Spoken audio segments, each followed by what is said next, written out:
Bismillahirrahmanirrahim. Assalamualaikum warahmatullahi wabarakatuh. Perkenalkan, nama saya Azizah Nur Afifasari, Stambuk A11200091, kelas B, Prodi Pendidikan Bahasa dan Sastra Indonesia, Universitas Tadulako, Angkatan 2020. Langsung saja, saya akan membahas materi tentang faktor internal dan eksternal pendidikan beserta contoh, kasus, dan solusinya. Langsung saja, faktor internal yakni hal-hal atau keadaan-keadaan yang muncul dari diri anak itu sendiri. Sedangkan faktor eksternal yakni hal-hal atau keadaan yang datang dari luar diri siswa itu sendiri. Kedua faktor tersebut meliputi ragam seperti 1. Faktor internal. Faktor internal meliputi gangguan atau kekurangan maupun psikofisik anak, yaitu A. Yang bersifat kognitif atau ranah cipta, antara lain seperti rendahnya kapasitas intelektual atau inteligensi anak. B.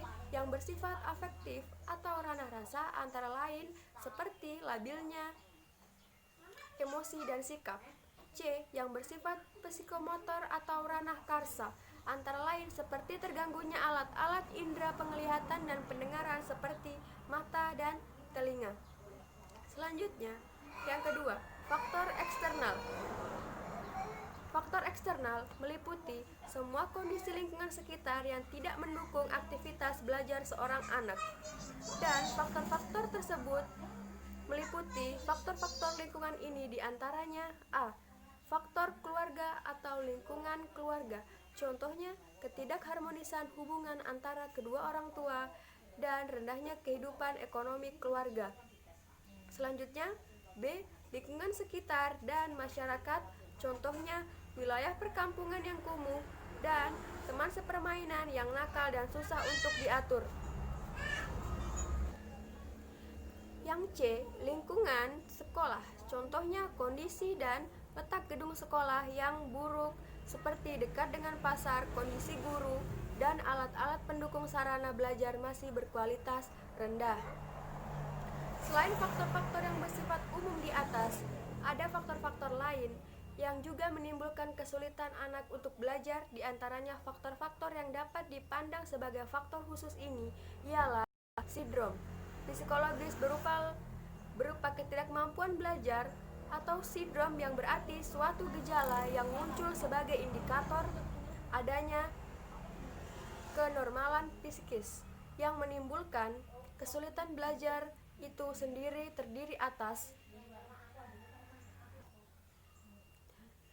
disleksia, yakni ketidakmampuan belajar membaca.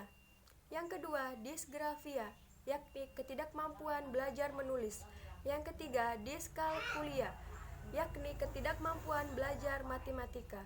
Namun demikian, siswa yang mengalami sindrom-sindrom di atas secara umumnya sebenarnya memiliki potensi intelligence quotient atau EQ yang normal, bahkan di antaranya ada yang memiliki kecerdasan di atas rata-rata.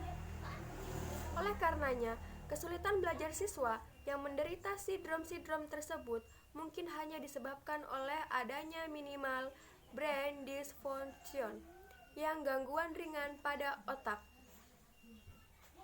Setelah kita memahami faktor-faktor penyebab timbulnya permasalahan belajar pada anak, selanjutnya kita dapat mengetahui solusi terhadap permasalahan tersebut. Secara garis besar ada dua solusi.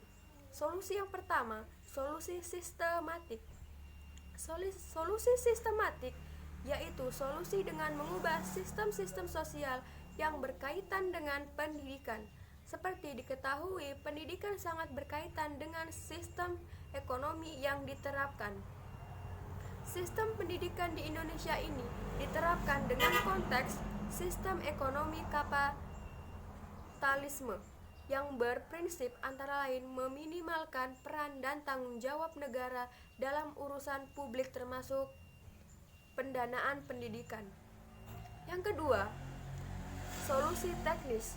Solusi teknis yaitu solusi yang menyangkut hal-hal teknis yang berkaitan dengan pendidikan. Solusi ini misalnya untuk menyelesaikan masalah kualitas guru dan prestasi anak. Solusi untuk masalah-masalah teknis ini dikembalikan kepada upaya-upaya praktis untuk meningkatkan kualitas sistem pendidikan. Rendahnya kualitas guru, misalnya, di samping diberikan solusi peningkatan kesejahteraan, juga diberikan solusi dengan membiayai guru melanjutkan ke jenjang pendidikan yang lebih tinggi dan memberikan berbagai pelatihan untuk meningkatkan kualitas guru. Rendahnya prestasi atau nilai anak tidak dapat memenuhi KKM, misalnya diberi solusi untuk meningkatkan kualitas dan kuantitas materi pelajaran, meningkatkan alat-alat peraga dan sarana pendidikan dan lain sebagainya. Maka dengan adanya solusi-solusi tersebut diharapkan pendidikan di Indonesia lebih baik sehingga dapat menciptakan generasi-generasi baru yang muncul yang baru dan unggul, bersifat kompetitif dan berkualitas. Sekian materi yang bisa saya sampaikan. Wassalamualaikum warahmatullahi wabarakatuh.